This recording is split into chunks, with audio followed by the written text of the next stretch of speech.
Federal form of government और unitary form of government के बारे में आज सीखते हैं।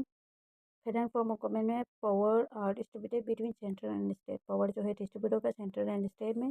पर यूनिटरी फॉर्म ऑफ गवर्नमेंट में power concentrated in one single authority होगा, पावर डिस्ट्रीब्यूटेड नहीं होगा।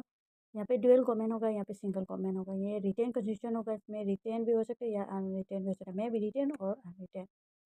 रिजिड कॉन्स्टिट्यूशन होगा, वो इतना इजीली अमेंड नहीं कर सकते कॉन्स्टिट्यूशन को। फ्लेक्सिबल है, कभी भी अमेंड कर सकते हैं। सेपरेशन ऑफ पावर, पावर जो है सेपरेट करते हैं सेंट्रल और स्टेट के बीच में। यहाँ पे पावर सेपरेट नहीं होता है।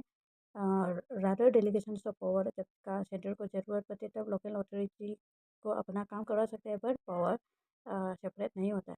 Supremacy of the constitution, constitution ही सबसे सुप्रीम होता है, जो कॉन्स्टिट्यूशन से बड़ा और लॉ नहीं होता है। पर इसमें कॉन्स्टिट्यूशन में नॉट भी सुप्रीम, जहाँ पे कॉन्स्टिट्यूशन है सुप्रीम नहीं भी हो सकते।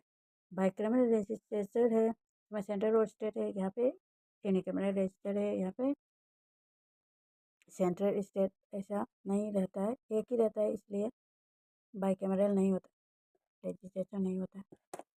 और ये सब जो फीचर्स जो देखने के बाद हम लोग को क्या आप लोग को क्या लगता है कि इंडिया का जो गवर्नमेंट फॉर्म जो है वो फेडरल है या फिर यूनिटरी है, या फिर फेडरल का फॉर्म थोड़ा कुछ है, यूनिटरी का फॉर्म भी थोड़ा कुछ है, बहुत फीचर्स भी है। चलो देखते हैं। इंडिया का जो फेडरल गवर्नमेंट फॉर्म जो है यूनिटरी भी, आज बहुत यूनिटरी भी है, फेडरल भी है।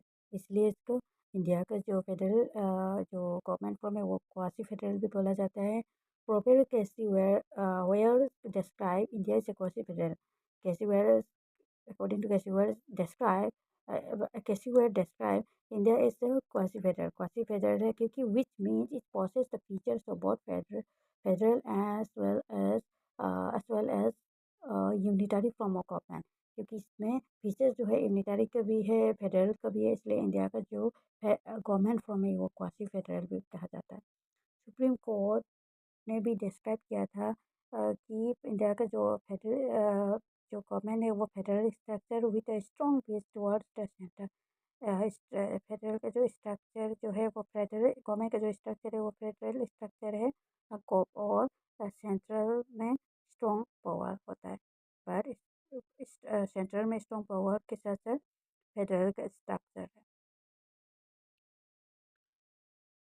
Seventh schedule of the Indian Constitution demonstrates the divisions of three lists: union list है, स्टेट लिस्ट भी है, स्टेट लिस्ट है और कंकरेंट लिस्ट है।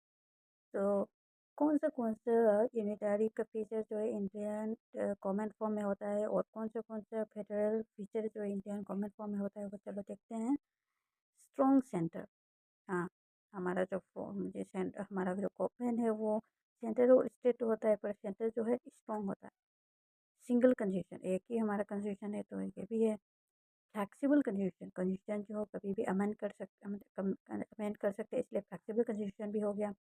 इमरजेंसी प्रोविजन, इमरजेंसी भी लागू कर सकते हैं, अगर ज़रूरत पड़े तो इमरजेंसी लागू कर सकते हैं बाय प्रेसिडेंट, तो ये भी हो गया। सिंगल सिटीजनशिप, हमारे कंट्री में एक ही सिटीजनशिप है, हम लोग अलग अलग स्टेट के लिए अलग अलग सिटीजनशिप नहीं रहता होता है, नहीं रखता है, तो एक ही सिंगल सिटीजनशिप भी होगा। ये सब फीचर्स यूनिटरी का, ये सब फीचर्स जो है हमारा इंडिया का गवर्नमेंट फॉर्म में होता है। और इस फेडरल फीचर, क्या क्या फेडरल फीचर्स जो है इंडिया का फॉर्म ऑफ गवर्नमेंट में होता है वो देखते हैं। Dual power central and state, ये भी है, सेंट्रल स्टेट है। रिटेन कॉन्स्टिट्यूशन भी है। Supremacy of the constitution, constitution हम लोग का सुप्रीम है। सेपरेशन ऑफ पावर, पावर भी सेपरेट होता है सेंट्रल और गवर्नमेंट के बीच में। Constitution can be amendment, constitution can be amendment without changing the basic structure. Constitution amend तो कर सकता है, पर without changing the basic structure का जो है वो बिना चेंजिंग किए हुए अमेंड कर सकता है। ये सब जो फीचर्स है इंडिया का जो गवर्नमेंट फॉर्म में देखा जाता है, इसलिए इंडिया का जो गवर्नमेंट फॉर्म जो है वो क्वासी फेडरल कहा जाता है, यानी कि both unitary and federal features can see in the Indian government form of Indian government, इसलिए इसको क्वासी फेडरल भी कहा जाता है। उम्मीद करती हूँ आप सब यूनिटरी और फेडरल के बारे में जो डाउट नहीं हुआ क्लियर हो गए होंगे। और इंडियन क्या है, फेडरल क्या है, और हमारा इंडिया का जो फॉर्म ऑफ गवर्नमेंट जो है वो किस टाइप का है वो शायद जान गए होंगे। चलो मिलते हैं अगले वीडियो में, तब तक के लिए बाय।